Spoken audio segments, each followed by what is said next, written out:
Ya, tuan-tuan dan juga puan, ya, selamat datang. Saya amat teruja sekali bertemu dengan anda semua di permulaan sesi sehari kita yang bertajuk Finance for Non-Finance Personnel. Okey, dan saya harap anda juga turut rasa teruja untuk bertemu dengan saya, ya ataupun tidak?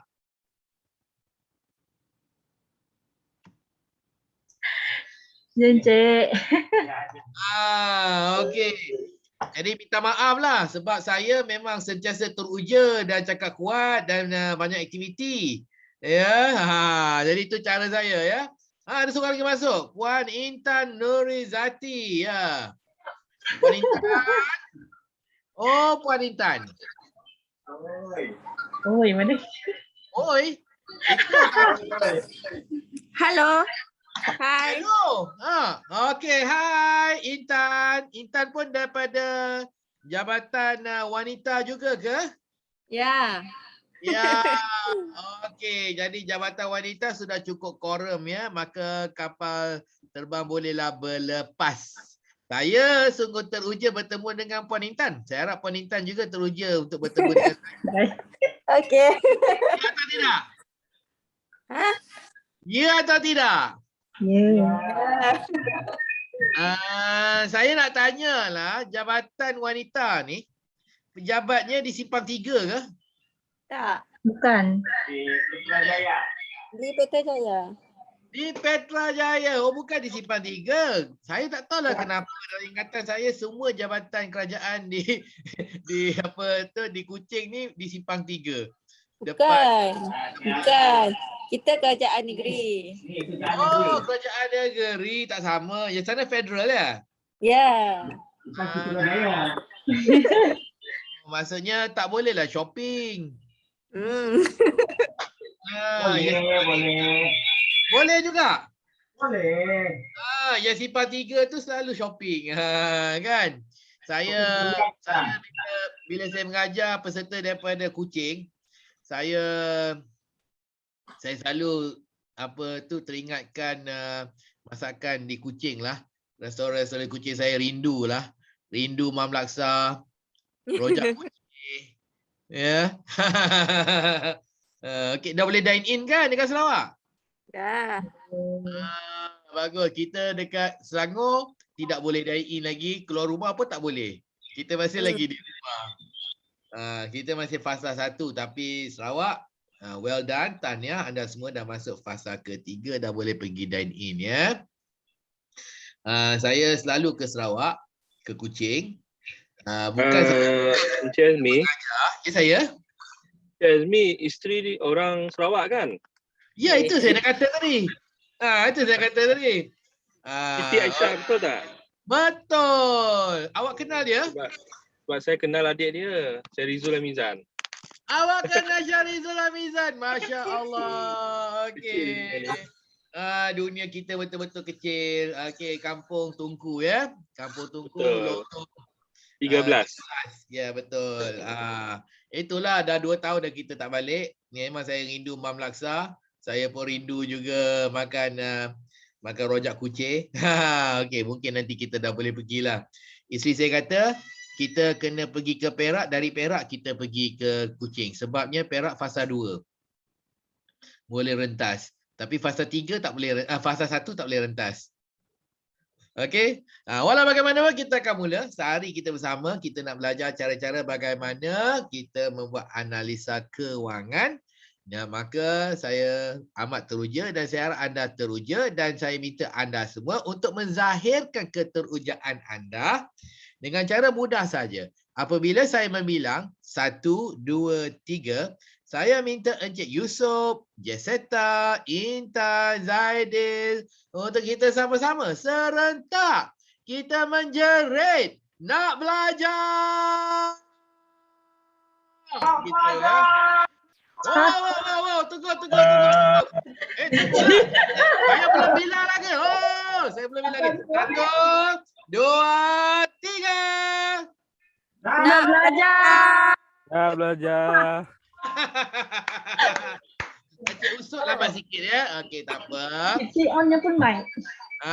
Tak apa. Jadi ini cara je kita buat happy-happy saja. Kita nak belajar kewangan. Jadi kebanyakan orang, kebanyakan cikgu bila mengajar kewangan dengan cara yang membosankan, saya harap saya tidak membosankan anda sepanjang hari kita bersama ya.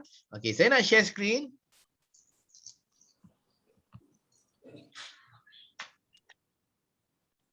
Jadi tajuknya finance for non-finance personnel. Jadi soalannya, tuan-tuan dan puan-puan, anda semua daripada jabatan apa? Encik Usop daripada jabatan apa, Encik Usop? Jabatan wanita yang keluar dari Sarawak. Jabatan apa? Jabatan wanita yang keluar dari Sarawak. Betul, jabatan wanita. Tapi departmen dalam jabatan itu apa? Unit apa? Kewangan. Kewangan. Kewangan. Puan Jesseta unit kewangan. Encik Usop? Kami orang satu unit, Pak Cik. Semuanya kewangan. Yes. Jadi tajuk ni kewangan untuk warga bukan kewangan. Macam mana ni? Tak salah lah ni. Saya ingatan saya nak mengajar HR lah. Saya nak mengajar operasi lah. Nak mengajar dasar. Unit dasar. Tapi rupanya nak mengajar warga daripada unit kewangan juga. Jadi kalau saya nak mengajar warga daripada unit kewangan, apa masalahnya? Sebab anda dah sememangnya pakar dalam kewangan, nak tahu apa? Nak saya ajar apa Puan Jesseta? Patut Puan Jesseta lah mengajar.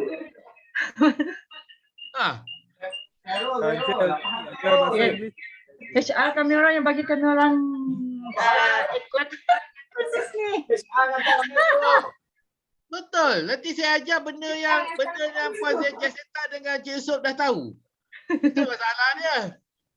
Okey. Jadi kalau begitu, kalau dah memang tahu kewangan, dah tahu dah nak kira ROI, dah tahu dah nak kira apa tu return on investment, dah tahu dah nak kira payback period dan sebagainya, maka saya harap anda semua akan memberitahu saya apa yang nak belajar. Lagi senang macam tu kan. Kaedah tu saya takut saya ajar ni benda yang terlalu basic yang Encik Usop, Jesseta dan juga Zaidil, Intan semua dah tahu dah. Jadi buang masa saja ya. Okey, kerana sebenarnya silibus khusus ini adalah untuk mereka yang tiada latar belakang kewangan langsung. Tiada langsung. Pegang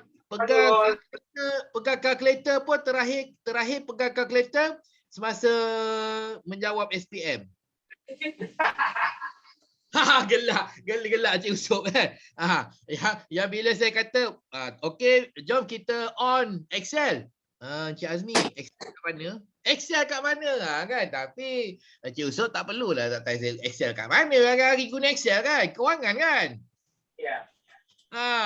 Okey, tak apa. Jadi kita luaskan skop ni lah nanti Okey, jadi sepatutnya adalah untuk warga yang ada latar belakang kewangan. Tapi nampaknya saya akan mengajar warga kerja yang ada latar belakang kewangan.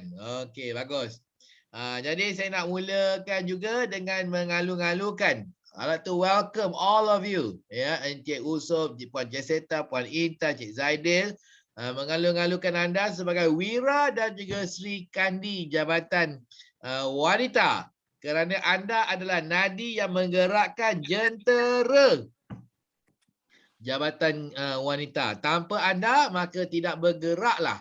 Ya, tanpa Puan Jesseta membuat pengiraan maka tak dapatlah nak pilih projek. Tak pilih projek macam mana kita nak buat program kita, betul tak? Kan? Ya, tanpa Puan Intan mengira maka tak dapatlah nak pilih nak beli kenderaan yang mana satu. Nak beli Toyota ke, nak beli Nissan ke, kan? Jadi Encik Intan, Puan Intan perlu buat pengiraan dia, kan? Juga Encik Usop pun kena buat pengiraan. Nanti bos tanya, Usop, antara projek A dengan B, projek mana yang cepat sikit dah dapat pulangan? Kan? Jadi dia akan tanya kan. Jadi kalau kita tak datang kerja, kalau Encik Yusof tak datang kerja, maka bos kena tunggu sampai Encik Yusof datang kerja. Baru boleh. Baru boleh tahu. Kalau Puan Intan cuti 2 bulan, cuti bersalin, 2 bulan tu tak adalah beli apa-apa kenderaan pejabat kerana tak ada orang nak kira kenderaan mana satu yang perlu dibeli. Itu kerja kita lah sebagai kewangan ya. Jadi maksudnya anda semua memainkan peranan yang amat penting sekali, maka anda berempat wajar kita panggil sebagai Wira dan juga Sri Kandi. You are superheroes ya.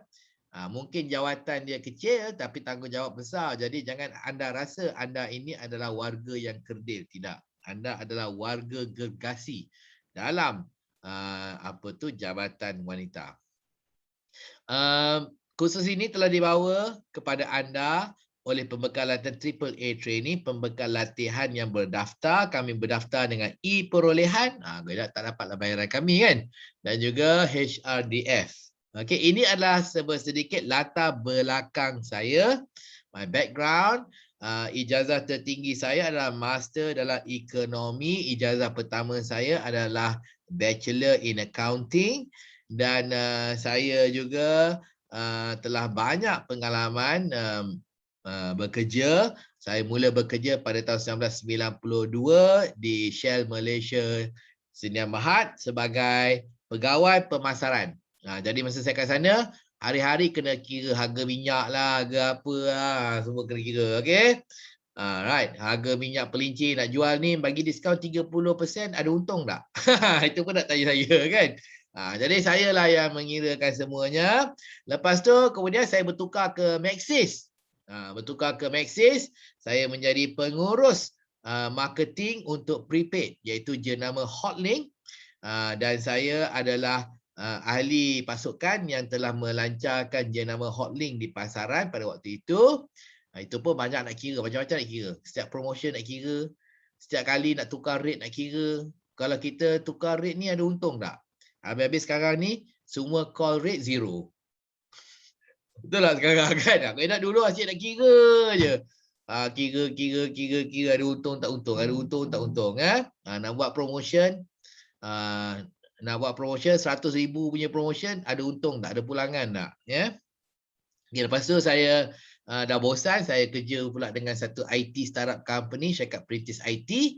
Tapi seperti kita maklum, kebanyakan daripada syarikat IT bungkus dalam tahun pertama, maka saya termasuklah dalam syarikat yang dah bungkus tu. Maka tak adalah jadi saya jutawan. Kalau saya masuk Amazon ataupun masuk Alibaba, dah pasti saya jadi jutawan. Tak cukup kalkulator nak kira digit dia kan Cik Sob? Kan? Tapi malangnya tidak. Jadi satu hari kita pergi berjabat, satu pagi kita terkejut kerana pintu telah dirantai dan dimangga. Dan kita telefon bos kita dah balik ke Mumbai. Kita telefon dia, hello bos, what happened to our office? Lepas tu bos kita yang telah pulang ke Mumbai untuk menyambut Deepavali, dia telah berkata bye-bye. Habis cerita. Lepas tu saya pula bekerja dengan di UM, mengajar. Lepas saya mengajar, saya mula berkecimpung dalam bidang latihan korporat. Dan hingga hari ini saya masih mengajar lagi di bidang korporat.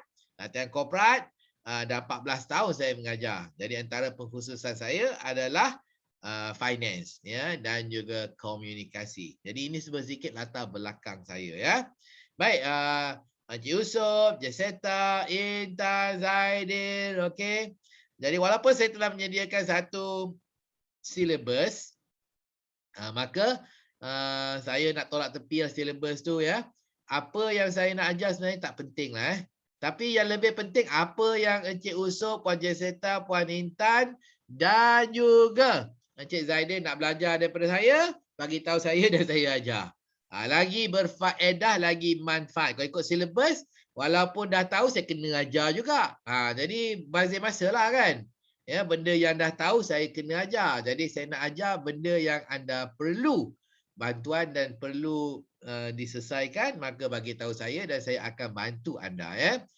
Oleh kerana anda semua bukanlah warga yang zero knowledge on finance, Maka saya akan perluaskan skop hari ini untuk juga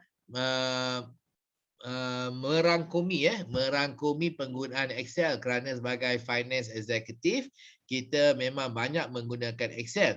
Jadi jika anda perlu bantuan, contohnya macam mana nak tulis formula ini, formula itu dan sebagainya dalam Excel, maka boleh juga bertanya dengan saya dan saya bersedia untuk menjawab. Jadi saya dah perluaskan skopnya supaya sehari suntuk kita bersama benar-benar kita manfaat. Kita memperdalamkan pengetahuan kita berkaitan dengan ilmu kewangan. Kita juga mendalami menggunakan Excel kerana sebagai executive finance kita tidak boleh lari daripada menggunakan finance. Hari-hari kita kena buka spreadsheet. Hari-hari kena masukkan formula. Hari-hari kita kena mengira. Jadi baiklah kita juga belajar sedikit. Saya akan bantu anda untuk menyelesaikan masalah anda juga berkaitan dengan penggunaan Excel. Okey, jadi dua ni. Excel tak masuk dalam syllabus tapi saya tambah kerana saya jangka kemungkinan besar apa yang saya nak ajar anda pada hari ini kalau ikut syllabus anda dah tahu. Okey. Jadi apa yang saya nak ajar tak penting, yang lebih penting adalah apa yang anda nak belajar daripada saya. Jadi tolonglah bagi tahu saya, tolonglah bertanya dan tolonglah berkongsi. Ya, kalau tidak ianya menjadi program saya dan mungkin ianya tak berfaedah. Jadi Encik Usop, Puan Jesseta, Puan Intan dan juga Puan Zaidel. Ada dua cara untuk saya kendalikan kursus ini. Yang pertama, untuk saya kendalikan kursus ini dengan penuh keseriusan.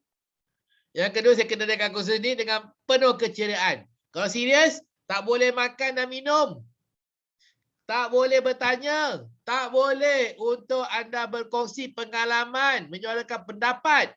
Tak boleh untuk ketawa. Tak boleh ketawakan saya. Dan yang paling penting, Encik Usop, anda juga tidak dibenarkan untuk pergi ke bilik air.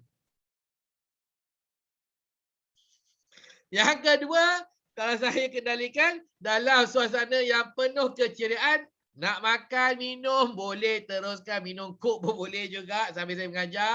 Anda juga boleh bertanya soalan, anda boleh berkongsi pendapat, menyuarakan pendapat, anda boleh ketawa, anda boleh ketawakan saya dan anda juga boleh pergi ke bilik air. Sambil saya mengajar. Jadi antara dua pilihan ini, seriously serius dan yang kedua, penuh keceriaan, maka mana satukah pilihan anda? Anda nak saya mengajar secara serius atau anda nak saya mengajar secara penuh keceriaan? Mana satu? Keceriaan. Keceriaan ya, betul lah. Sungguh. Sungguh. Oh, okey. Kalau sungguh-sungguh nak yang ceria, maka apabila saya bilang 1, 2, 3, saya nak dengar anda semua untuk sama-sama menzahirkan kehendak anda dengan berkata sekaligus, ya, sama-sama kita kata nak ceria. Bersedia? 1, 2, 3. Nak ceria. Ceria. Okey, nak yang ceria. Ada seorang peserta kita, Puan Syida. Assalamualaikum, Puan Syida. Waalaikumsalam. Selamat pagi. Selamat pagi.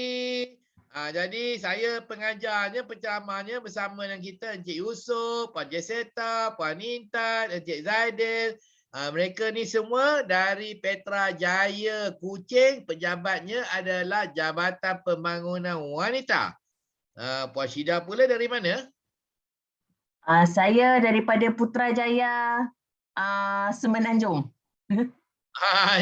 Hotel mana tu? Saya daripada Kementerian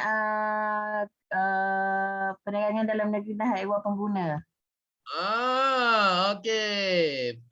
KPDN Ya, KPDN HEP. KPDN HEP HEP. Ya, Okey. betul. Okey, baik. Tadi saya dah bertanya sebelum Puan Syida masuk tadi.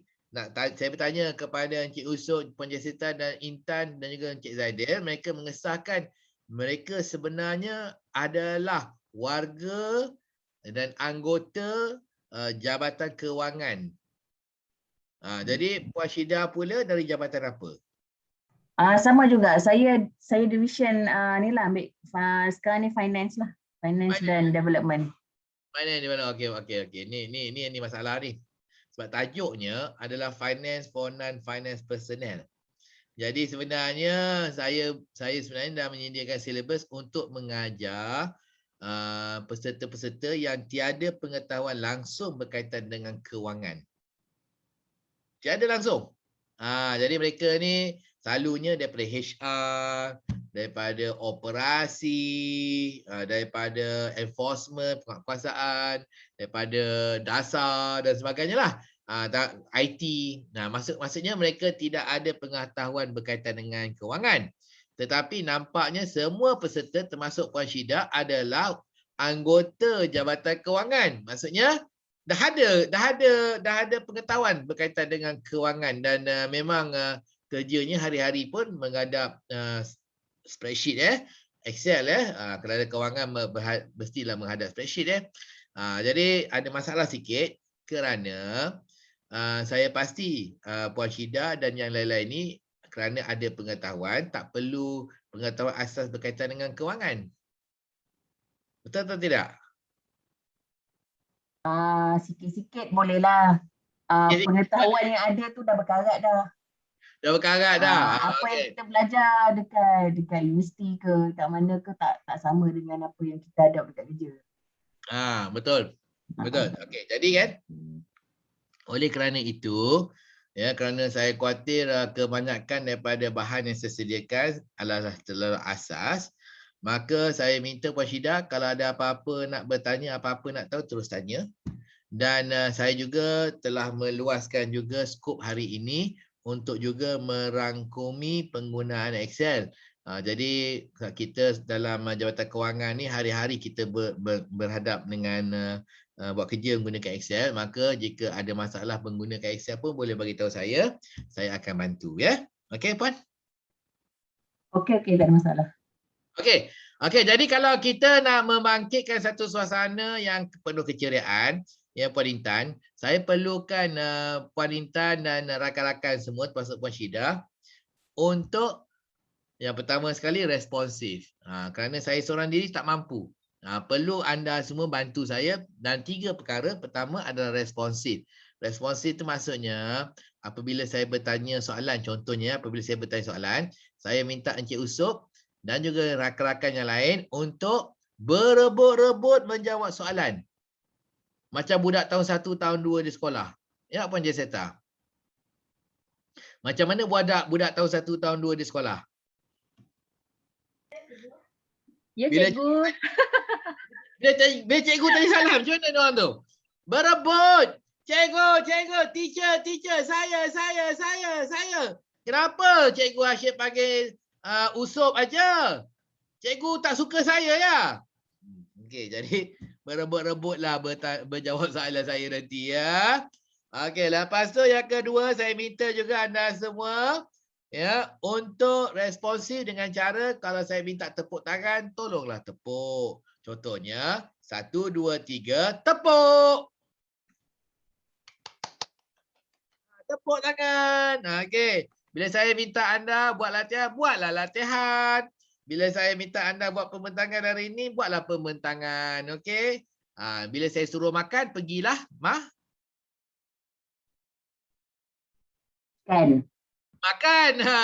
Okey. Juga saya membenarkan anda, mengizinkan anda, memberi galakan kepada anda untuk bertanya apa saja soalan berkaitan dengan kewangan dan juga penggunaan Excel. Tanya je. Saya akan menjawab. Jadi anda perlu bertanya. Lagi banyak soalan, lagi bagus. Kalau ada soalan, jangan simpan hingga rehat. Jangan simpan hingga habis kursus. Tolong jangan simpan sehingga lepas Hari Merdeka baru nak telefon saya. Encik Azmi, itu Encik Azmi ngajar kan. Saya satu benda tu saya tak faham lah mana dapat nombor tu. Jadi kalau nak tanya, tanya sekarang, jangan tunggu. Okey, terus tanya. On mikrofon terus. Encik Azmi, stop. Terus cakap apa dia. Okey, saya akan menjawab soalan-soalan anda. Dan akhir sekali, tolonglah ketawa. Dan dalam sesi ini saya akan menyelitkan unsur-unsur jenaka untuk menghibur anda. Jadi apabila anda dengar saya cuba berjenaka, tolonglah ketawa, bagi sokongan dan galakkan kepada saya pula untuk menghibur anda. Anda kata nak ceria. Kalau nak ceria, anda pula perlulah mudah terhibur. Jadi sikit-sikit pun biarlah ketawa. Ya, jangan pula peluk tubuh dan kata apa pun penceramah kata sehari ni saya langsung tak nak ketawa. Janganlah macam tu Jadi sikit-sikit pun ketawa. Yang pasti kalau ada peluang saya akan gunakan peluang untuk ketawakan anda. Jadi sebelum anda diketawakan, ketawakanlah saya. Boleh ke tidak? Tak ketawa pun, itu punchline tadi tu. Tak ada ketawa. Alah, come on lah guys. Okey. Ketawa, mudah ketawa ya. Okey, baik. Jadi ini adalah berkaitan dengan pengenalan sedikit berkaitan dengan tajuk kita iaitu kewangan ataupun dalam bahasa Inggeris finance ya. Finance, kewangan. Sebenarnya ada beza finance dan juga accounts. Saya tak tahulah, tapi ada setengah-setengah jabatan dia orang dah tertukar ataupun mereka dah keliru. Yang mana satu accounts, yang mana satu kewangan. Sepatutnya ada finance department and accounts department lain. Finance department lain, accounts department patut lain. Accounts department ni berkaitan dengan pembayaran dan juga menerima pembayaran. Itu accounts department. Dia membuat pembayaran dan juga menerima pembayaran. Jadi terima invoice dia bayar, ataupun dia yang menghantar invoice kepada pelanggan dan minta bayaran. Jadi penerimaannya, pembuat bayarannya, menjaga peruntukan, itu semua adalah dalam accounts department. Ya, nak keluarkan receipt, keluarkan invoice, itu pun accounts department. Nak buat penyelarasan bank setiap bulan, itu pun accounts department. Akhir sekali accounts department lah bersama dengan auditor akan mengeluarkan laporan akaun tahunan untuk jabatan ataupun kementerian. Okey? Jadi yang itu adalah accounts department. Kewangan tak sama.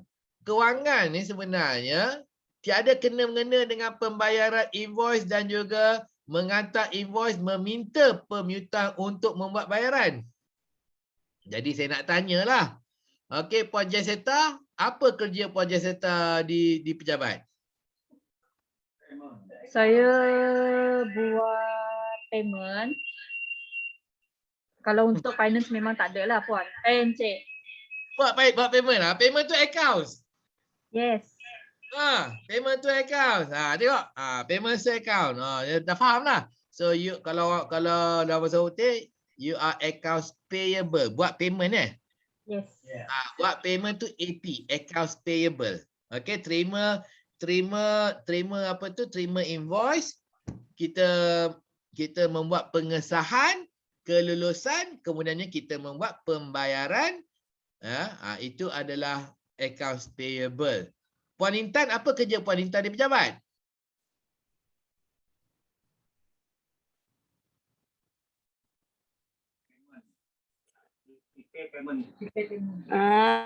Terima invoice.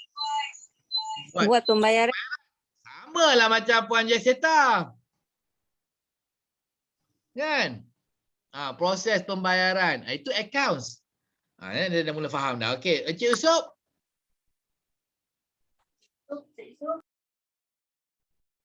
Encik Yusof, kerja apa Encik Yusof?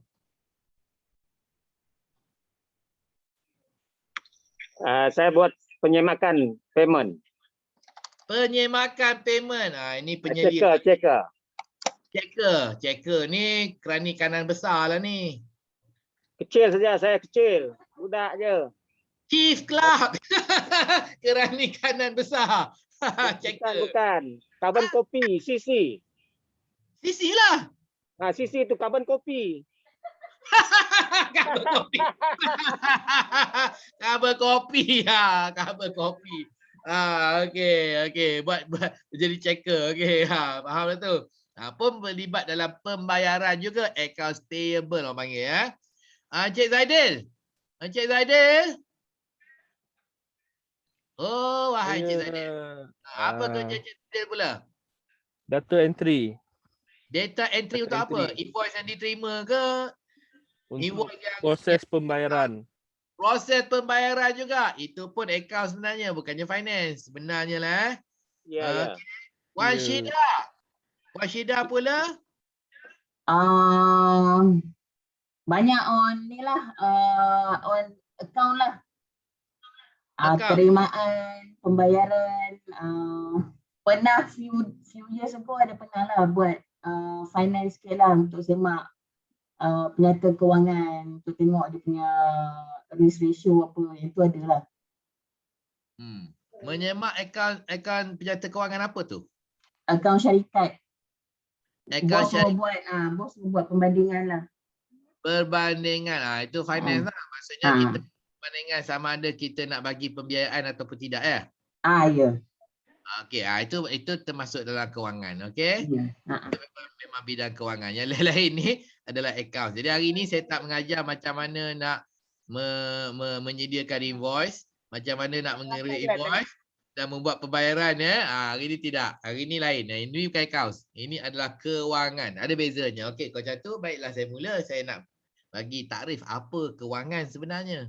Okey, jadi kewangan ni ya, sebenarnya jabatan kewangan ni gunanya adalah untuk membantu pengurusan membuat keputusan, mencapai keputusan. Ya. Contohnya tadi Puan Syida kata diorang daripada Kementerian bukan Kementerian Dalam Negeri, Kementerian Perdagangan. KPDN. Apa tu? KPDN Haiwan Encik. pengguna. Haiwan pengguna dan juga pengguna kan. Jadi ada membuat pembiayaan kan, ada bagi pembiayaan kepada peruntuk pembiayaan kepada pedagang-pedagang kecil, SME dan sebagainya. Jadi sebelum memberi peruntukan itu ataupun pembiayaan itu ataupun pinjaman, maka bos akan cakap, boleh ke kita fund diorang ni? Kan? Ya. Kalau kita bagi diorang pinjaman, diorang ni mampu ke nak bayar balik? Contohnya lah. Okey, jadi yang itu bila bos suruh kita buat penilaian mengikut penyata mereka, orang yang memohon, pemohon, maka itu pun menggunakan juga ilmu kewangan. Okey. Jadi ilmu kewangan ni kita guna selalunya untuk memilih projek mana yang kita nak labur. Katakan kita ada 3 projek A, B, C. Jadi bos akan kata yang mana satukah yang patut kita labur, A, B ataupun C. Ya. Itu satu. Ataupun yang kedua, kita nak beli kenderaan. Kita nak beli antara Toyota, Proton dan juga Toyota, Proton dan juga Nissan. Yang mana satukah yang kita patut beli? Ya. Jadi itu pun menggunakan ilmu kewangan juga. Apabila kita membuka tender, maka kita tengok harga-harga tu dan juga package yang ditawarkan, itu pun memerlukan pemilihan juga. Jadi pemilihan memerlukan ilmu kewangan. Tanpa kita menyedari, setiap hari kita pun menggunakan ilmu kewangan juga sebenarnya. Kalau setiap hari kita nak pilih nak pergi makan KFC atau nak makan McDonald, itu pun menggunakan ilmu kewangan juga untuk kita membuat pemilihan. Ya, ataupun bila kita nak beli kereta peribadi, kita pun sebenarnya menggunakan ilmu kewangan. Cuma ilmu kewangan kita tu kita gunakan tepat ataupun tidak, ataupun secara menyeluruh ataupun tidak. Ya. Ataupun tapi biasa orang langsung tak gunalah, dia guna rasa-rasa lah, rasa-rasa kereta ni lagi bagus lah.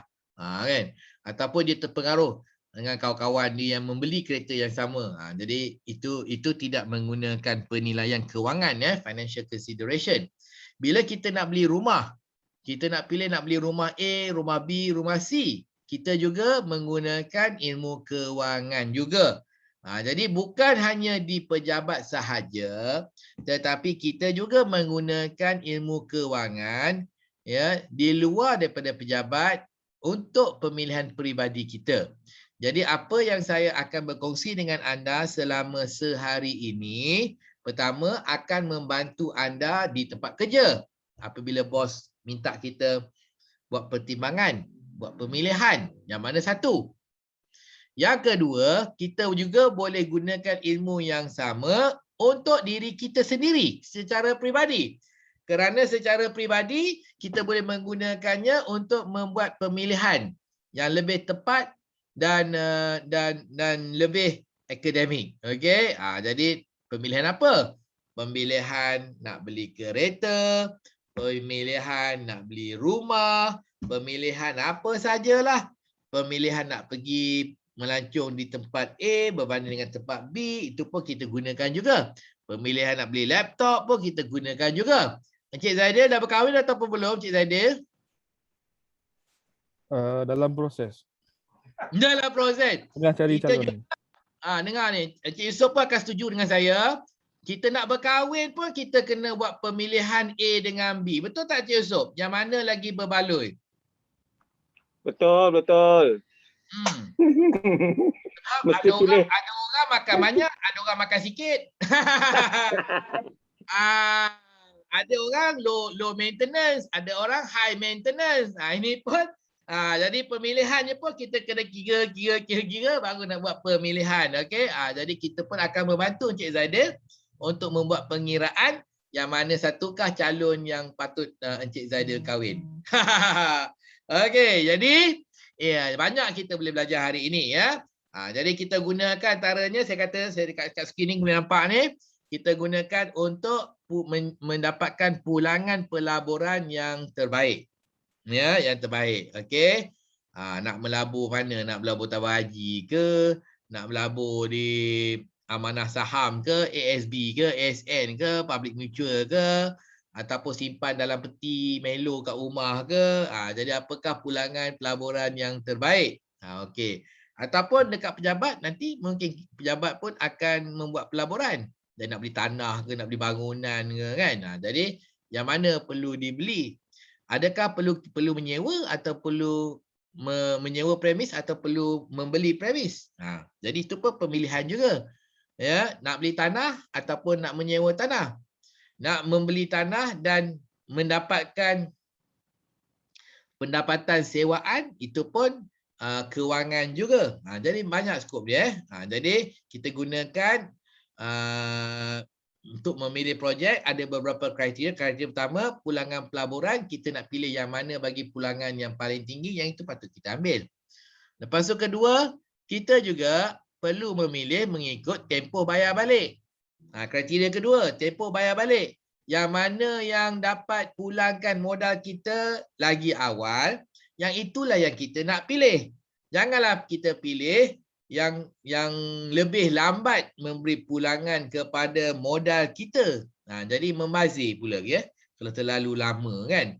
Jadi antara yang boleh bagi pulangan dalam 2 tahun berbanding dengan yang boleh boleh memulangkan modal kita dalam 10 tahun, baiklah kita pilih yang 2 tahun. Lepas tu, kriteria yang ketiga adalah cukup modal. Okey, satu pelaburan itu pembelian memerlukan modal yang lebih besar. Yang kita tak mampu, kita tak ada, tak boleh jugalah. Jadi walaupun pulangannya bagus, tempoh bayar balik dia bagus, tetapi kita pula tak cukup modal ataupun tak cukup peruntukan daripada jabatan, maka kita kena tolak tepi, kita tak boleh terima. Ya. Ataupun yang berisiko amat tinggi sekali. Kalau risiko dia terlalu tinggi, kita perlu buat pertimbangan sama ada kita nak meneruskan ataupun tidak. Kerana sesetengah investment scheme ataupun pelaburan risikonya terlalu tinggi. Ya. Jadi kita tak mau pula risiko tinggi, pulangan kecil. Kalau risiko tinggi, kita perlukan yang lagi tinggi lagi pulangan dia. Ataupun lagi cepat kita dapat balik duit kita. Okey? Tetapi kalau risiko dia rendah, maka kita boleh bersabar. Lama pun tak apa. Ataupun pulangan kecil pun tak apa. Sebab risiko dia rendah. Ya? Risiko dia rendah. Contohnya, dalam sektor oil and gas. Dalam sektor oil and gas, risiko dia besar ataupun kecil? Besar. Risiko dia besar, kan? Jadi kalau risiko besar, untuk memujuk kita melabur dalam sektor itu atau membeli saham dalam syarikat-syarikat oil and gas, maka kita perlu mereka janjikan pulangan yang lebih tinggi. Kalau pulangan dia ciput aja sama macam lain tapi risiko tinggi, orang akan tak nak. Orang tak nak tetapi jika kita lihat syarikat-syarikat pemakanan, contohnya Nestle dan sebagainya, ya, pulangan dia kecil. Pulangan dia kecil. Tapi orang kejar juga. Kenapa? Sebab ianya stabil. Ya, tiap-tiap tahun ada je dividen yang diberi. Tapi kecil dividen dia. Tapi orang suka sebab stabil, tak berbahaya berbanding dengan oil and gas. Oil and gas, harga saham dia boleh naik turun gini. Tapi kalau pemakanan Nestle, harga saham dia gini je. COVID pun macam tu, sebelum COVID pun macam tu, masa COVID pun macam tu, lepas COVID pun macam tu juga. Kerana hari-hari orang perlu beli dan makan Maggi. Ya, mi Maggi. Okey, jadi stabil aja kan.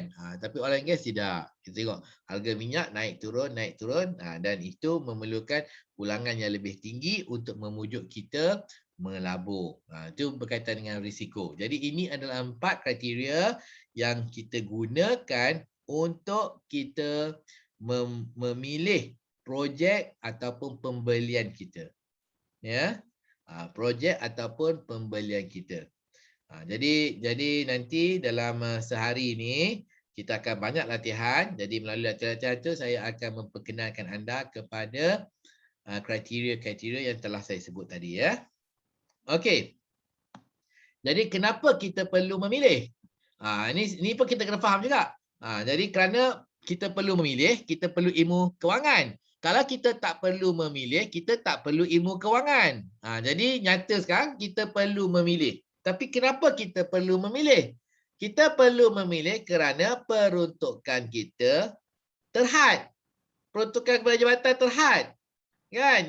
Jadi kebutuhan peruntukan kepada jabatan dan kementerian terhad, dia tak ada berapa banyak pun boleh. Okey, jadi terhad. Jadi kerana ianya terhad, maka kita perlu menggunakannya sebaik mana yang mungkin untuk mendapatkan pulangan yang paling tinggi untuk mendapatkan penjimatan yang lebih tinggi. Okey, itu sebab kita kena pilih. Kalau kita tak perlu pilih kerana kita ada modal dan juga peruntukan yang tidak terhad, maka tak perlulah kita buat pilihan. Kita boleh beli apa saja kita nak. Boleh beli semua jenis kereta.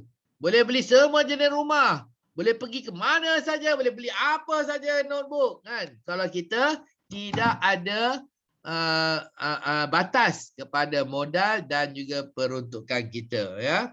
Jadi Encik Yusof terhad ke tidak? Peruntukan Encik Yusof? Peruntukan.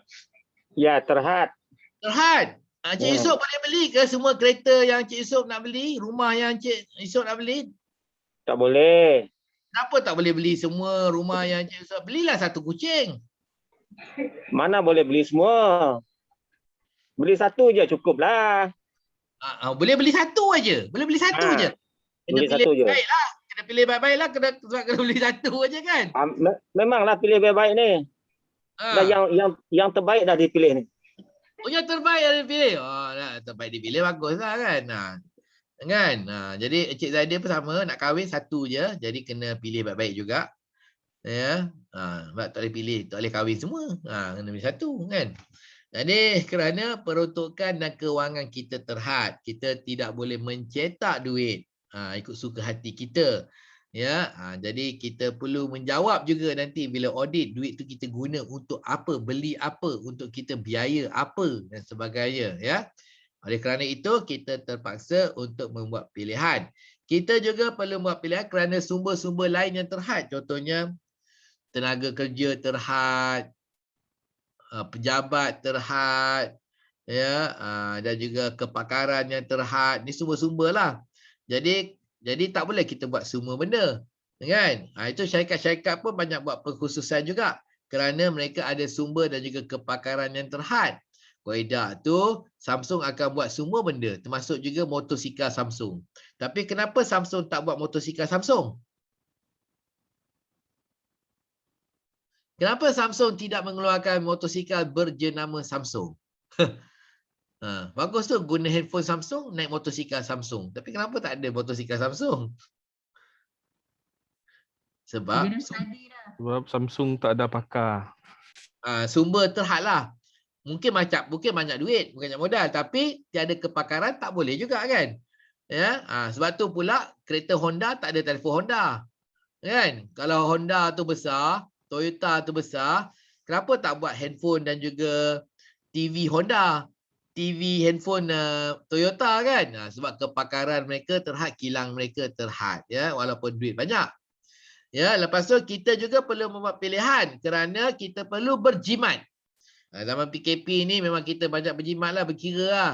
Nak makan kedai ni, nak makan kedai tu. Mana lagi murah. Kita pun membuat bila kita nak order kat Panda, kita pun tengok Panda, tengok makanan, tengok harga. Siap kira dengan dia punya tambah RM5. Berapa kan? Mampu ke tak mampu. Jadi kita beli kereta pun kita kena cari yang mana yang lebih menjimatkan kos kita. Nanti kita tanya maintenance dia macam mana, berapa maintenance dia, berapa insurans dia dan sebagainya kan. Dekat pejabat pun sama juga. Kita pun ada tanggungjawab. Kita ada tanggungjawab nak jimat wang dan juga jimat wang di pejabat. Kalau kita tiada tanggungjawab untuk membuat penjimatan, kita boleh beli apa saja kita nak beli kat pejabat. Beli je lah. Kan? Tapi tidak. Kita juga kena buat pertimbangan yang mana yang lebih menjimatkan, yang itu yang kita perlu beli. Okey. Dan kita kena ingat wang pun ada kos sebenarnya. Bukannya wang ni percuma. Wang ni pun ada kos. Wang ni pun ada kos ya. Sebab kalau kita tak melabur, kita boleh simpan duit itu di bank dan mendapat faedah. Kita boleh, kalau kita tidak membeli rumah dengan duit itu, tak beli kereta, kita boleh simpan dalam bank, dapat bunga. Kan? Jadi bunga tu adalah kos kepada wang kita. Jadi kita pun perlu berhati-hati bila kita menggunakan wang, kerana kalau kita tak guna, kita boleh mendapat faedah. Kalau kita guna, kita tak dapat faedah. Jadi pastikan faedah yang kita dapat daripada penggunaan wang kita melebihi faedah yang bank bayar kita. Contohnya bank bayar kita 5.6% setahun. Jadi kita pun kena ingatlah 5.6%. Kan? Kalau kita ada nak melabur apa-apa, pastikan kita dapat lebih daripada 5.6%. Kalau kita dapat kurang daripada 5.6%, baik jangan melabur, kita simpan je dalam bank untuk mendapat 5.6%. Contohlah. Okey. Ataupun kita membuat pinjaman daripada bank, pinjaman perniagaan. Jadi bila kita buat pinjaman perniagaan, katakan pinjaman itu faedahnya 5.6%. Jadi kita gunakan duit itu untuk berniaga. Pastikan bila kita berniaga, kita mendapat pulangan lebih daripada 5.6%. Kalau kita dapat kurang daripada 5.6%, maka apa yang berlaku adalah kita rugi. Sebab kita bayar bank 5.6% untuk mendapatkan pinjaman tersebut. Tapi kita gunakan duit itu untuk kita berniaga atau melabur, kita dapat 3%. Maka kita bayar bank 3% campur 2.6% kita kena top up. Jadi rugi. Baik jangan berniaga dan jangan ambil pinjaman kalau begitu ya. Itu maksud saya, wang juga ada kos. Jadi oleh kerana peruntukan kita terhad, sumber kita terbatas, kita perlu menjimat dan juga wang ada kos, maka kita perlu membuat pemilihan dan pemilihan ini memerlukan knowledge ya, berkaitan dengan kewangan. Okey. Jadi inilah masuklah modul pertama kita berkaitan dengan pulangan pelaburan, return on investment ya. Return on investment, kita perlu belajar sedikit berkaitan dengan ini kerana ini adalah asas dan juga teras kepada ilmu kewangan ya. Apa yang kita masukkan dengan pulangan pelaburan?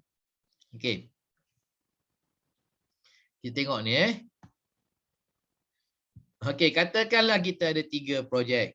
Katakan kementerian nak melabur dalam 3 projek. Okey. Okey, yang pertama projek ayam, kedua projek sayur, ketiga projek ikan. Ni saya ringkaskan aja lah. Okey. Dan bos tanya kita, yang mana satukah yang perlu kita labur? Nak labur dalam projek ayam ke, projek sayur ke, projek ikan? Cuba kira. Dia suruh kita kira. Sebagai eksekutif kewangan, kita kena kira lah. Bila bos suruh kira, kita kena kira. Okey.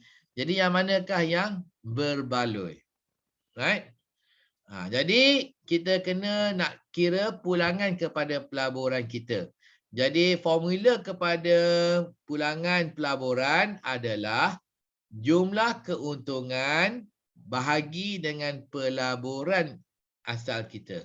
Dan dapatkan dalam peratusan. Dapatkan dalam peratusan. Okey.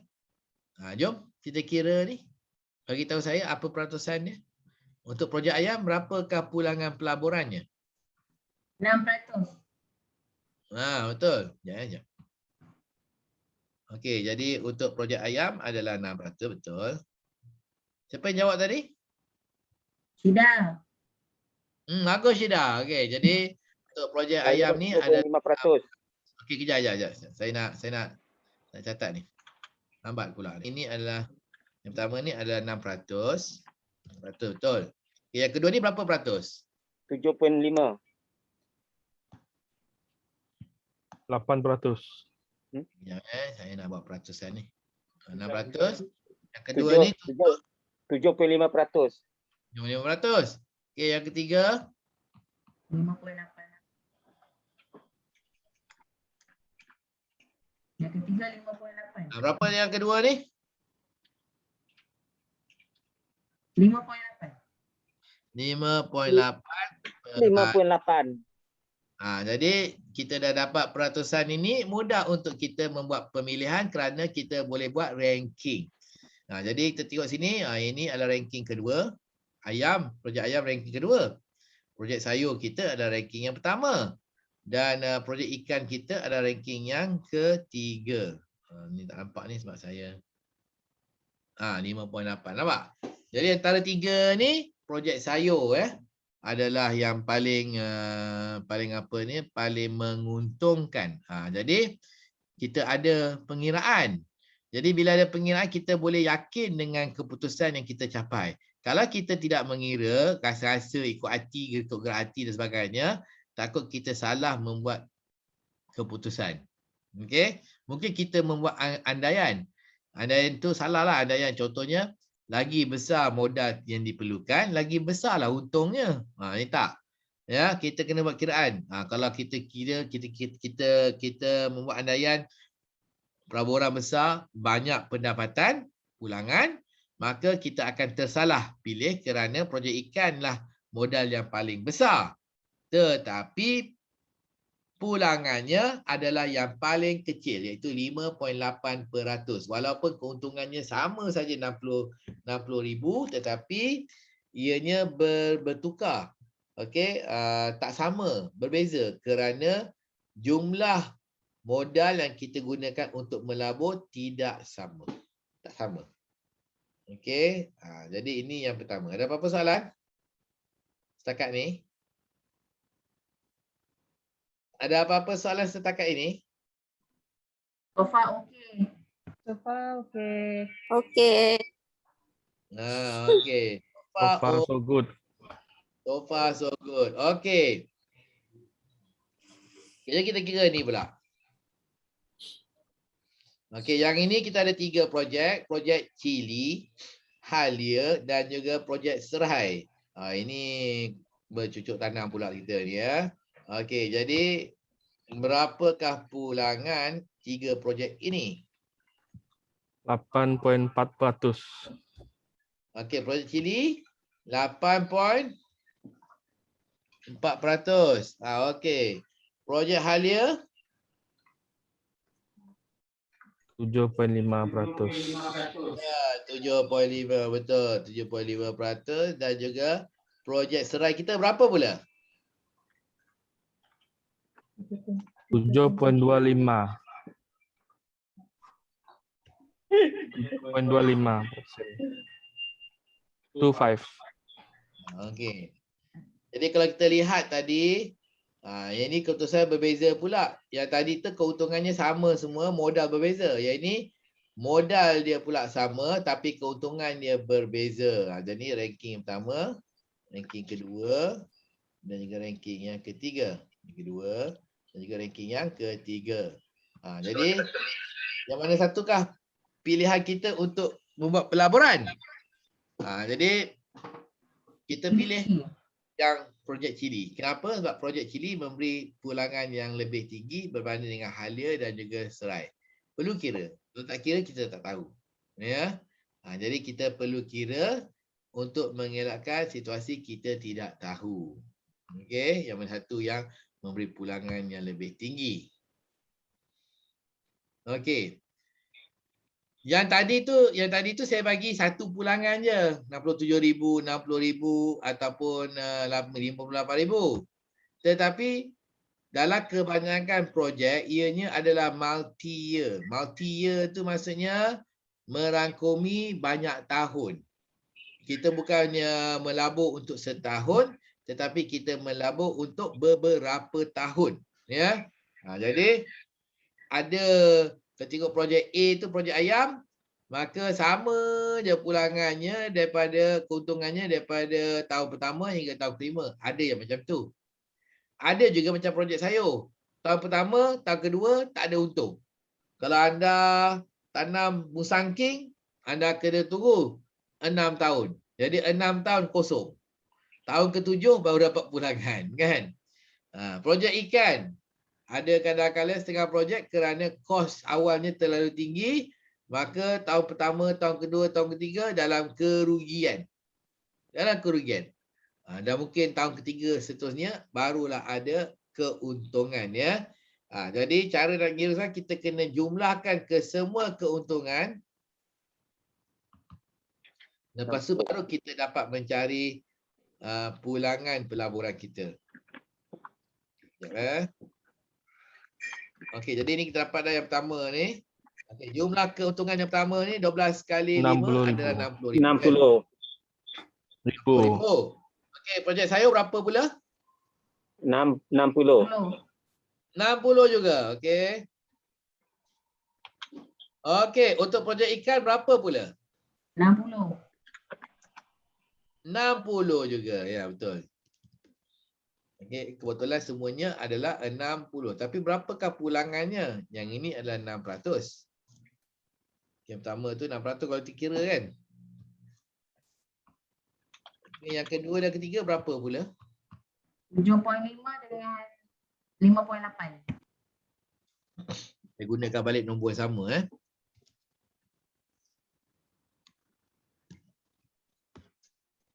Okey, jadi rankingnya adalah 1, 2,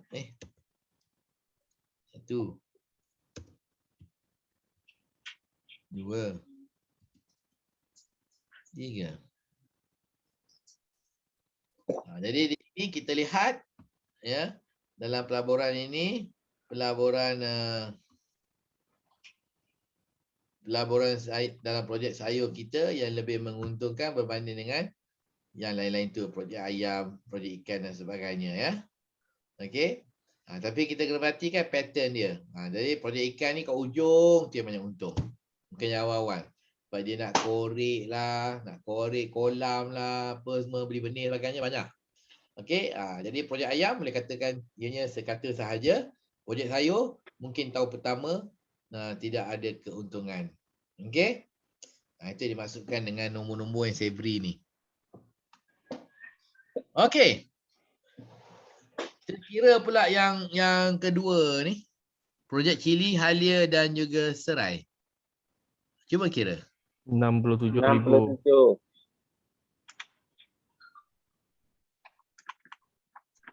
Entah, 60,000. 60. Okey, jadi projek Chili berapa keuntungannya? Berapa projek Chili keuntungannya? 40, 20, 6.7. 67. Tak boleh tu. Ya, 67. 7.5. 7.5%. 7.5%. Dengar tu ni.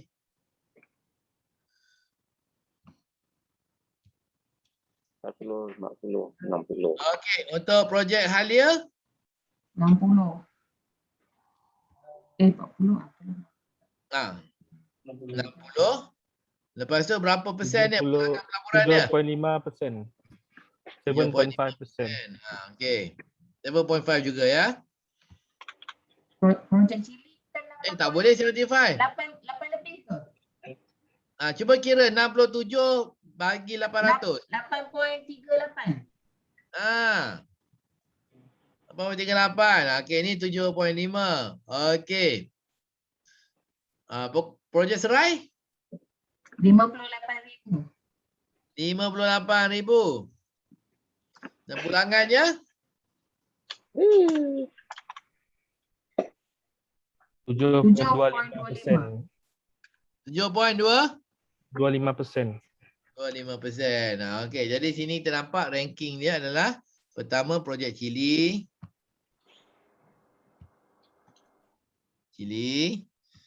Kedua projek Halia dan ketiga projek pokok Serai. Bagus tu. Very good ya.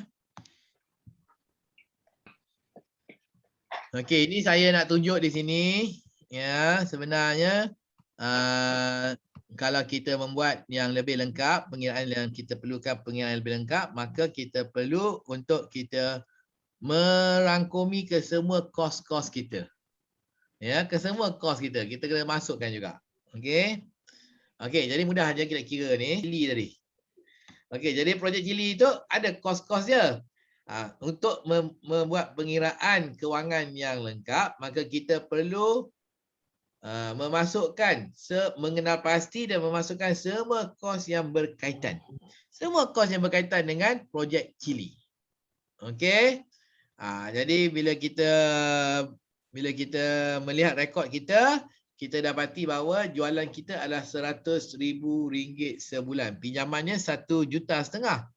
Okey, tapi jualannya RM100,000 sebulan. Jadi RM100,000 sebulan, setahun berapa? Setahun berapa? 1.2. 1.2 million.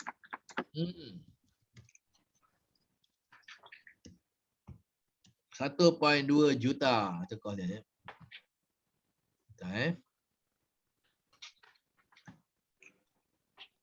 Okey, 1.2 juta.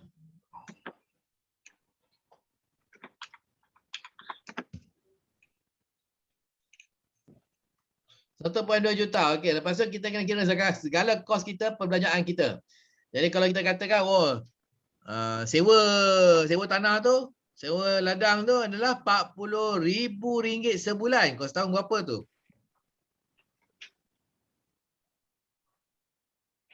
Berapa sewa setahun? Kalau sewa sebulanannya adalah 480,000. betul, RM480,000. Okey, lepas tu upah kerja dia ada dua. Seorang pertama adalah pekerja biasa. Dia memerlukan 5 pekerja biasa dan gajinya adalah RM2,000 sebulan seorang. RM2,000 sebulan seorang. Jadi setahun berapa dia punya upah kerja untuk pekerja biasa dia? 120,000. 120,000. Betul, RM120,000. RM120,000. Okey. Kalau penyelia je pula berapa kita nak bayar dia? 36,000 setahun. Betul. Okey, lepas tu kita pun dah pasti kena bayar utility, air dan juga elektrik. Okey, jadi elektrik pada kadar Tahun 1,000. 18,000. Betul, 18,000. Kalau air pula berapa? 6,000 setahun. 6,000. Betul, 6,000 setahun. Okey, bagus. 6,000 setahun. Okey. Lepas tu bajernya pula 30,000 sebulan. Komponen tinggi ni 360,000 setahun. 360,000 setahun. Okey, kita pun kena beli benih dia daripada 240,000 setahun. jadi 10,000, 20,000 tu maksudnya 20,000 kali 12. 12. 240,000. 240,000 setahun ya. Setahun. Sebulan ni. Okey, saya silap ni kot. Benih ni setahun. Setahun, okey. 20,000 setahun. Okey, batas, buat batas RM10,000 sebulan. 120,000 setahun. Jadi ini RM120,000 setahun. Okey, jadi kita kena kira pula jumlah perbelanjaan. Ya, okey, untung kasar iaitu jualan tolak dengan perbelanjaan ya. Sorry, yang ini kita kena kira dulu dia punya. Jadi berapa ni? Tolong kirakan. Dari 480,000 ke 120,000. Berapa ni?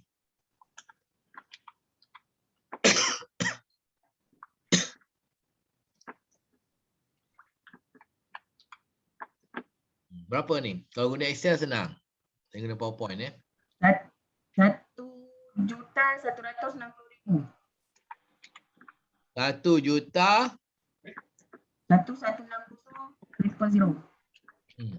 1,160,000. Betul ke? Betul? Betul. Betul. Okey. Jadi kalau jualan tahunan dia tahun pertama adalah 1.2 juta, perbelanjaannya adalah 1,160. Jadi keuntungan dia untuk kasarnya adalah berapa? 40,000.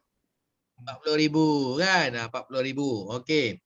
Lepas tu 40,000 kerana kita membiayai perniagaan kita melalui pinjaman daripada bank dan pinjaman dari bank tu dikenakan faedah sebanyak 5% setahun. Maka berapakah faedahnya yang dibayar?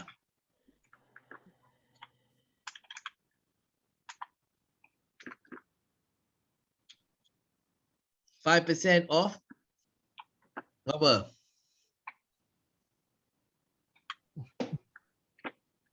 RM75,000. 7? RM75,000.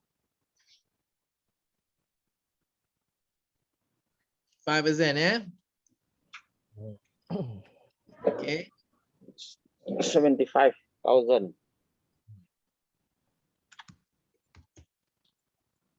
75,000. Jadi kalau 75,000 ini bukanlah satu keuntungan tetapi Kerugian. berapa rugi dia?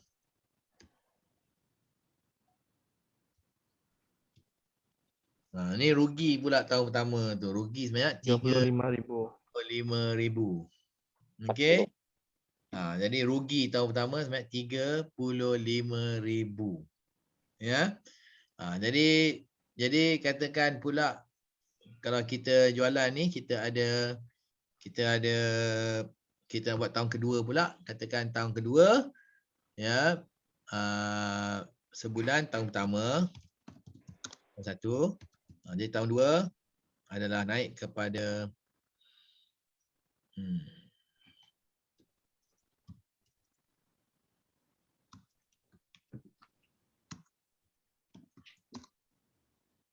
okey, katakan jalan tiada perubahan tetapi jualan kita meningkat kepada RM150,000 sebulan untuk tahun yang kedua. Untuk tahun yang kedua ya. Jadi berapa jualan dia untuk tahun yang kedua? 150 sebulan. 150,000 sebulan kali 12 berapa? 1.8 juta. 1,800,000 ya. Okey, jadi katakan jalan ini semuanya sama, sewa sama, upah gaji pekerja sama, utility sama, baja sama, benih sama, batas sama. Okey, maka berapakah jumlah perbelanjaan kita? Tetap samalah. 1,160,000. Okey, berapakah untung kasar kita kali ini? Untung. Ya.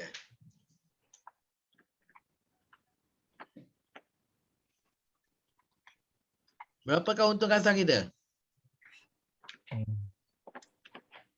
640,000. Ya, betul. 640,000. Clever. Okey, 640,000. Faedahnya tetap sama, 75,000 setahun. Maka apakah untung bersih untuk tahun itu? 74,360. Ha. Ya ke? Tak. Sama-sama. 640 Tolak tolak faedah. 25. 565.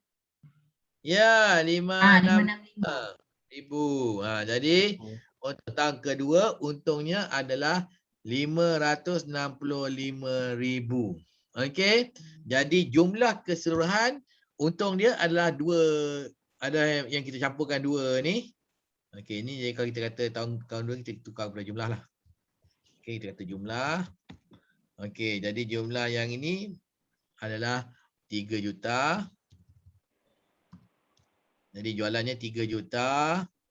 Jadi yang ini adalah 2.320.000. Okey, 2.320.000. Lepas tu yang ini dah jadi 150.000.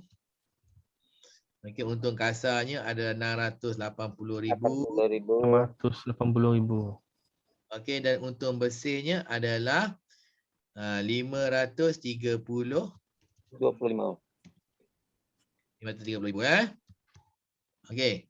Jadi ini adalah secara ringkas apa penekanan saya di sini. Penekanan saya di sini ya. Yang ini yang sebelum ni saya bagi mudah aja. Tahun pertama 12,000. Nampak keuntungan dia? Tahun kedua 12,000.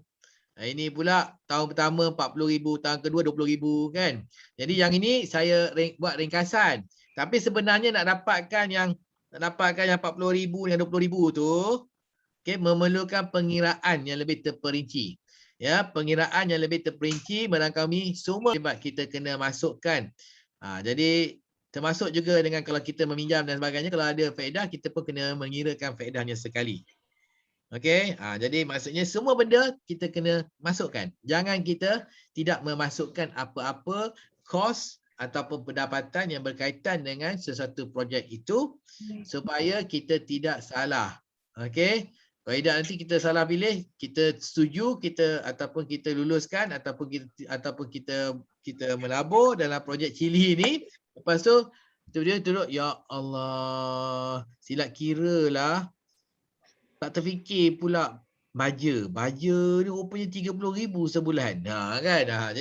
Jadi mula kita gosok kening kita dan sebagainya. Kerana kos besar tu baja tu. 30,000 sebulan. 360,000 setahun. Besar kos dia. Kan? Takut nanti kita buat pemilihan kita kata ada untung. Tapi rupanya bila kita campur baja tak ada untung. Kan? Jadi kita kena berhati-hati dan kita kena fikir apa saja kos yang terlibat dan kita kena masukkan. Lepas tu kita pun kena dapatkan nilai-nilai yang betul. Contohnya baja. Kena fikir juga lah. Perlukan untuk berapa, kita ada berapa ekar tanah kita ni. Kebun kita ni nak tanam dengan cili. Lepas tu dia memerlukan baja dalam bentuk apa? Berapa banyak baja kita nak gunakan? Kita kena tahu semua tu. Berapa kampit baja kita kena, berapa tan baja kita kena beli setahun. Lepas tu kita sebulan. Lepas tu kita masukkan. Lepas tu baru kita dapat satu nombor. Okey, jadi maksudnya bukan hanya kita kena menyenaraikan tapi kita juga perlu mengira mendapatkan maklumat yang betul. Jadi kalau contohnya kita tidak ada kepakaran. Kita ni finance, kita tak ada kepakaran tentang projek pertanian. Maka kita perlulah bertanya dengan orang yang ada pengalaman dan pengetahuan berkaitan dengan projek Chili. Kita tanyalah. Tapi selalunya apa yang berlaku adalah orang yang ada pengetahuan tentang projek ini, contohnya dia ada pengetahuan tentang projek Chili tetapi dia tak tahu nak mengira. Jadi dia datang kepada kita kerana kita pakar mengira. Ya, jadi kita pakar mengira.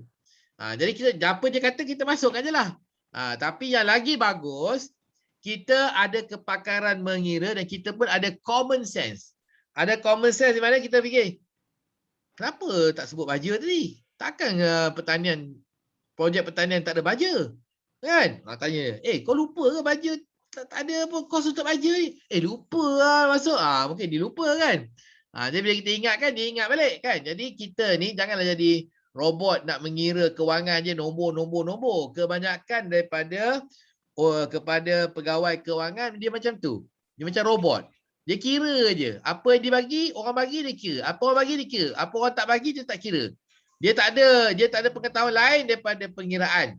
Jadi ahli kewangan yang pandai, dia ada general knowledge. Ya, dia ada general kepakaran dan juga general knowledge. Jadi dia tahu bila tengok something is wrong. Apa baja baja. Aku dari tadi lagi rasa macam ada benda salah je, tak betul. Rupanya baja. Tuan, berapa harga baja? Tanya. Ataupun kita call kawan kita dekat Ministry of Agriculture, tanya. Perlu baja tak? Tan Ciri, perlu. Saya telefon kawan saya tadi, dia kata perlu baja. Jadi berapa baja kita nak guna? Kan? Itu common sense. Jadi a good finance personnel or executive or a manager is someone who knows more than just finance. Jadi dia boleh membantu kalau terlupa dan sebagainya, dia boleh prompt. Baja tak perlu ke? Kan? Jadi common sense ya. Jadi kena ada common sense. Baru you become a very good finance executive. Dekat dunia ni banyak finance executive yang biasa-biasa. Kira nombor je. Tidak ada common sense dan juga general knowledge.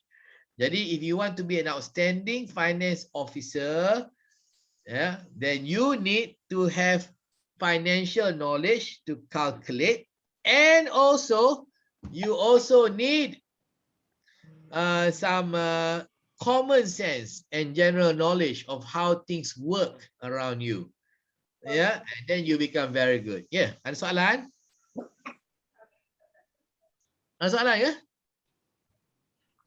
Cik Azmi, yang contoh yang ini macam cost benefit analysis juga ke? Cost benefit analysis selalunya kita guna dalam penilaian yang lagi besar. Bila kita panggil economic analysis. Yang ini project analysis selalunya tak ada sampai cost benefit ya. Ada orang pakai cost benefit. Tapi kalau kita tengok dia punya definition, cost benefit analysis lagi besar. Contohnya nak buat jalan raya. Jadi kalau project analysis kan, kita kira apa je? Kita project investment analysis nak buat jalan lebuh raya, kita kira kos buat jalan raya dengan kos kutip tol. Okey, nak tengok untung berbaloi ke tak. Tetapi kalau kita guna economic cost benefit analysis, maka bukan hanya kita kira tentang projek dan juga kutipan tol, tapi kita juga memasukkan juga dalam pengiraan kita benefit spillover, tumpahan kepada penduduk sepanjang highway itu. Penduduk berhampiran dengan tol, pembangunan dan juga kenaikan harga hartanah. Jadi bila mula-mula kita tengok tak berbaloi lah kutip tol, berapa je dapat tol, buat highway udahlah 1 kilometer, harga dia 2 juta 1 kilometer kan. Jadi tak berbaloi. Jika kita kira kos nak buat tol, kita bandingkan dengan kutipan tol, kos buat jalan raya dan juga kutipan tol. Tetapi kalau kita fikir, bayangkan kawasan ni semua membangun nanti, harga tanah semua naik nanti, pekerjaan yang akan dicipta kan. Jadi pembangunan ekonomi. Jadi maksudnya berbaloi. Itu sebab banyak projek pada asalnya kita tengok tak berbaloi, tapi bila kita campurkan sekali semua economic benefit, maka ianya jadi berbaloi. Contohnya high speed rail yang diorang nak buat tu kan, high speed rail daripada Singapore. Jadi kalau kita buat pengiraannya high speed rail kan, dengan harga tiket yang nak dikutip daripada orang yang menggunakan high speed rail tu, mungkin macam tak berbaloi. Tetapi faedahnya sepanjang high speed rail tu ada beberapa perhentian, di setiap perhentian itu akan spill over pembangunan ekonomi. Jadi bila kita masukkan sekali pembangunan ekonomi dalam pengiraan kita, maka projek yang pada asalnya tidak berbaloi, no benefit ataupun a loss menjadi positif. Jadi berbaloi. Banyak projek infrastruktur macam tu. Pulangan RM macam tak ada ataupun rugi. Tetapi dibuat juga kerana spillover. Itu kita gunakan cost benefit analysis. Sebenarnya economic analysis, ya. Itu bezanya project analysis dengan cost benefit analysis, okey? Okey. Terima kasih Cik Azmi. Okey, bagus. Saya hanya bagi contoh ni, banyak contoh kita boleh gunakan, ya. Contoh jalan raya boleh. Kita buat contoh macam-macam lah, contoh kalau Jabatan Pembangunan Wanita mungkin kita dalam bentuk latihan kemahiran yang kita bagi kepada wanita-wanita, kepada janda, kepada ibu tunggal dan sebagainya, kan. Jadi itu pun kita boleh buat pengiraannya juga. Okey? Okey. Jadi setakat ni ada apa-apa soalan lagi? Saya dah. Tidak ada. Okey, Jessica? So far tak ada. So far tak ada. Okey, Cik Zaidil. So far so good. So far so good. Cik Intan, Puan Intan? So far tak ada. Okey. Puan Syida? So far okey. Okey, ya. Okey, jadi masa sekarang tepat 10.30. Ngam-ngam 10.30 iaitu waktu untuk kita rehat, ya. Jadi kita akan rehat selama setengah jam sehingga jam 11 dan sekembalinya anda selepas waktu rehat kita akan tengok pula cara untuk kita membuat pemilihan berdasarkan kriteria tempoh bayar balik modal. Ya, kriteria tempoh bayar balik modal. Okey, jadi kita rehat dulu. Okey, jadi sebelum kita rehat, saya minta anda semua apabila saya membilang 1, 2, 3, saya minta anda semua serentak untuk kita menjerit. Nak rehat. Saya nak rehat. Saya nak rehat. Kumpul dulu. Tak payah belum. Kita dulu lah. 1, 2, 3. Nak rehat. Okey, kita rehat dulu, ya. Sehingga jam 11. Setengah jam kita rehat. Okey, bye. Bye.